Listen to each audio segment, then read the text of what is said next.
Sim, assim que esse manhã aqui nós a notificação que o ministro Hanke Bruinslot manda para o parlamento e documento não caminha que está pedi parlamento holandês para vai de acordo para mandar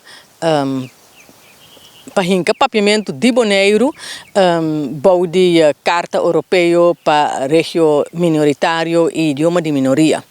Sei para nós está grande coisa para sobre que nós temos 3 anos acaba tá lutando para esse isso de e agora aqui está de guarda aqui que agora que está de guarda para o parlamento manda visa Conselho Europeu que não que para hinka papiamento de boneiro baudi e carta europeia aqui.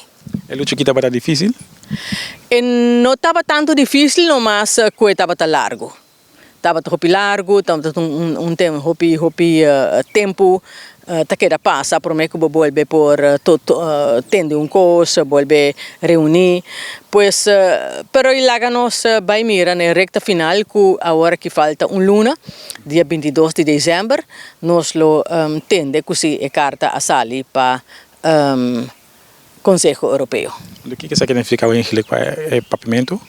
E papiamento significa que